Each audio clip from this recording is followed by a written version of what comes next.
اعوذ باللہ من الشیطان الرجیم بسم اللہ الرحمن الرحیم۔ مومنین السلام علیکم ورحمۃ اللہ وبرکاتہ۔ یا علی مدد۔ مومنین امید ہے کہ آپ سب خیریت سے ہوں گے، اللہ تعالیٰ آپ کو سلامت رکھے۔ مومنین آج ایک نئے پیغام کے ساتھ آپ کی خدمت میں حاضر ہوئے ہیں، اور آج کا پیغام باغ فتق کے متعلق ہے کہ کچھ مسلمانوں کا کہنا ہے کہ باغ فتق کا کوئی مسئلہ نہیں تھا اور شیعہ سنی میں کوئی اختلاف نہیں ہے، کوئی باغ فتق نہیں تھا، کوئی دروازہ نہیں چلا۔ تو اسی کے متعلق ہم پیش کریں گے ایک ویڈیو کہ جس میں علامہ صاحب نے اس موضوع کی وضاحت فرمائی ہے۔ تو مومنین آئیے اس ویڈیو کو ملاحظہ فرمائیں۔ بسم اللہ الرحمن الرحیم۔ صاحب کوئی جھگڑا نہیں تھا، کوئی اختلاف نہیں تھا، کوئی دروازہ نہیں گرا، کوئی فدق کا مسئلہ نہیں تھا، کوئی لڑائی نہیں تھی، کوئی جھگڑا نہیں تھا۔ بھئی تاریخ سنی شیعہ نہیں ہوتی۔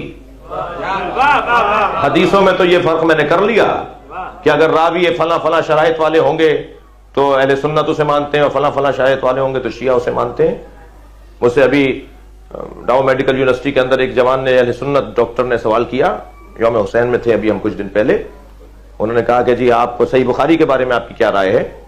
میں نے کہا صحیح بخاری ایک علم کی کتاب ہے، علم جہاں سے ملے لے لو، اس میں جتنی بھی روایات ہیں انہیں ہمیں پڑھنا چاہیے، دیکھنا چاہیے، لیکن جہاں تک اعتبار کی بات ہے تو ہمارے ہاں حدیث لینے میں ایک شرط ہے، اور شرط یہ ہے کہ ہم اس سے حدیث نہیں لیتے جس نے اہل بیت کو تکلیف دی ہو۔ اور ان کتابوں کے اندر 11 سے زیادہ وہ افراد ہیں کہ جنہوں نے اہل بیت کو قتل کیا ہے، ان سے حدیثیں لی گئی ہیں، ساری نہیں۔ یعنی اگر 6000 حدیثیں تو 6 کی 6000 میں نہیں ہیں وہ لوگ، چند حدیثیں ایسی ہیں جن میں اہل بیت کے دشمنوں سے روایت لی گئی ہے، یعنی راوی اہل بیت کے دشمن ہے، تو بس جس روایت کی سند میں اہل بیت کا دشمن آ جائے گا راوی کے طور پر، ہم اس حدیث کو نہیں لیں گے، اس لیے کہ ہمیں دین اس سے لینا ہے جو خود دیندار ہو۔ اور یہ کیسے ممکن ہے کہ جو مولا حسین کا گلا کاٹے وہ تمہارے نزدیک دیندار ہو؟ ہم اس کو دیندار مانیں تو ہم اس سے حدیث نہیں لیں گے۔ اچھا، حدیث کی بھی قسمیں ہیں، اگر میرے اعمال سے متعلق حدیث ہے تو اس حدیث کو ہم نہیں لیں گے، لیکن اگر اخلاقیات سے متعلق ہے، سماجیات سے متعلق ہے، تو وہ حدیث تو کوئی روڈ چلتا ہوا بھی کوئی اچھی بات کرے ہمیں لینی چاہیے، ہم جسے جانتے نہیں ہیں وہ اگر اچھی بات کرے تو ہمیں لے لینا چاہیے جی۔ تو لیکن جو حرام حلال والی ہیں، فقہ سے متعلق احادیث ہیں، جو قرآن کی تفسیر سے متعلق احادیث ہیں، ہمارے عقائد سے متعلق احادیث ہیں، ہم اس حدیث کو نہیں لیتے جس میں راوی کوئی ایک ایسا بھی ہو جس نے اہل بیت کو اذیت پہنچائی ہو۔ اور میں نے عرض کیا کہ 11 سے زیادہ افراد ہیں کہ جو ان 6 کتابوں کے اندر راویوں کے طور پر لیے گئے ہیں جن سے حدیثیں لی گئی ہیں، لہذا ہم اس زاویے سے حدیث کو، اب حدیث تو یہ ہو سکتا ہے کہ سنی شیعہ بریلوی دیوبندی اور صاحب وہ مماتی اور حیاتی، اہل سنت میں یہ فرق بھی ہے، اور سیرت والے اور محفل والے، میلاد والے، ایک فرق ہمارے بھائیوں کے یہ بھی ہے۔ کون سا گروپ ہے؟ یہ میلاد والا ہے۔ یہ کون سا گروپ ہے؟ سیرت والا ہے، یعنی وہ ربیع الاول کے اندر محفل میلاد نہیں کرتے، وہ سیرت کے جلسے کرتے ہیں۔ دوسرے کہتے ہیں کہ ہم سیرت کے جلسے نہیں کرتے، ہم تو محفل میلاد کرتے ہیں۔ پھر ایک تقسیم یہ ہے کہ یہ مماتی ہیں، ایک تقسیم یہی حیاتی ہیں۔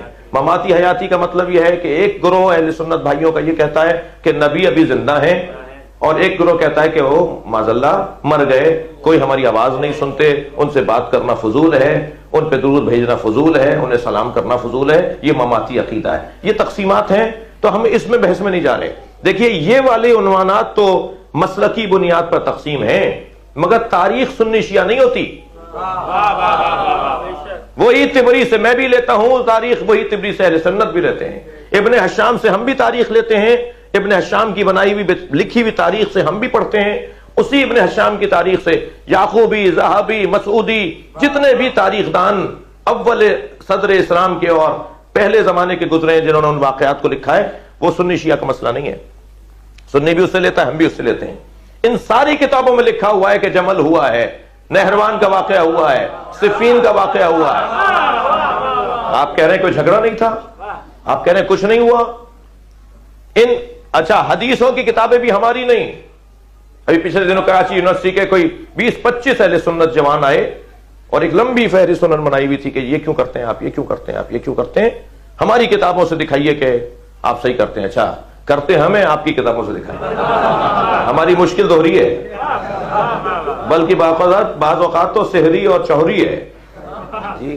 کیونکہ میں کتاب دکھاتا ہوں، ایک جگہ ہم بیٹھے تھے، میں نے وہ کتاب ان کو بتائی، کہنے نہیں یہ تو بریلویوں کی، ہم تو دیوبندی ہیں. پھر میں نے دوسرا والا دیا تو کہنے دوسرا بولا کہ یہ تو دیوبندیوں کے، ہم تو بریلوی ہیں. میری یہ بھی مشکل ہے. اگر میں کسی اپنے بھائی کو، اپنے جان کو، اپنی عزیز کو، میرے عزیز ہیں، میرے بھائی ہیں یہ، ٹھیک ہے، ہمارے ساتھ رہتے ہیں، یا مجھے سمجھاؤ یا میری سمجھو، کرنا پڑے گا نا. ہم ایک ساتھ رہتے ہیں تو یا تو میری سمجھو یا مجھے سمجھاؤ، یا میرا ہاتھ بندھوا دو یا کھول لو. یہ تو رہے گا نا، یہ تو ہوگا نا. ہم ساتھ رہتے ہیں نا، سگے بھائی ساتھ رہتے ہیں تو ایک دوسرے کو سمجھا رہے ہوتے ہیں، تو ہم سگے بھائیوں سے کم تھوڑی ہیں. ہماری تو جان ہے، یہ ہماری آبرو ہیں. ہم ساتھ رہتے ہیں، ہم رشتہ بھی ہیں، پڑوس بھی ہے، دوستیاں بھی ہیں، آفسوں میں، تعلیمی اداروں میں ہم ایک دوسرے کے ساتھ ہیں.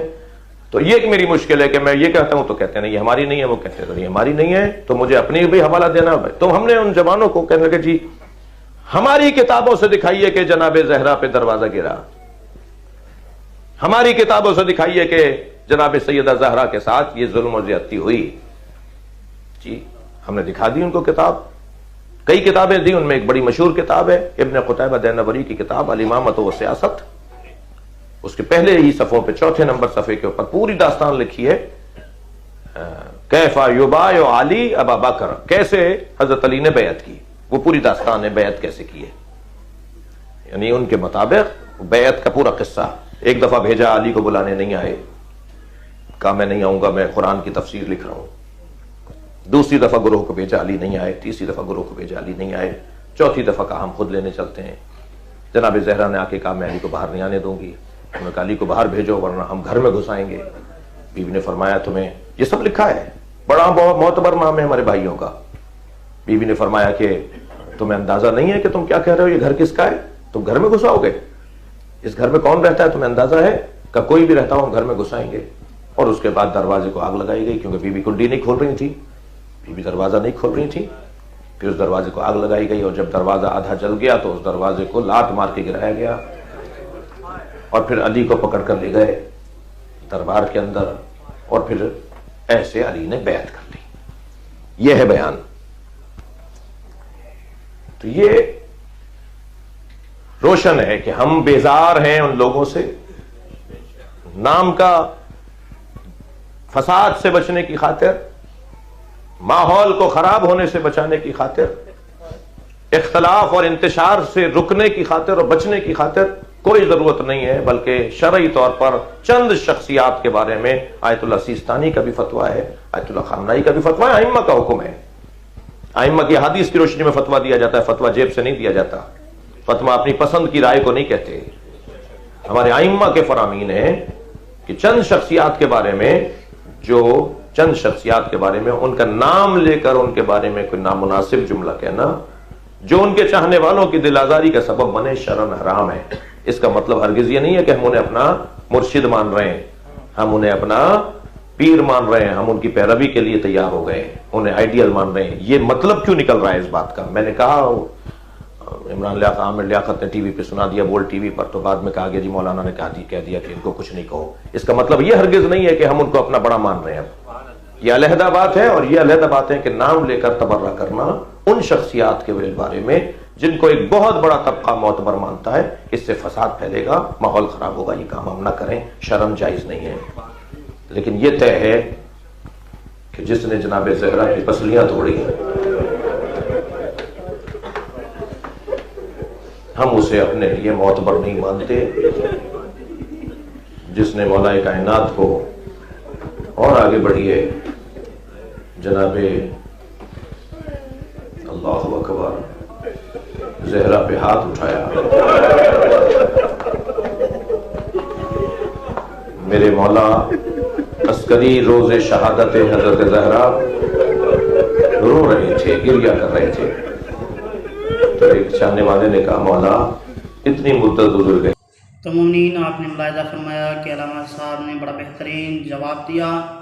تو اسی طرح کے حقائق لے کے دوسری ویڈیوز کے ساتھ حاضر ہوں گے.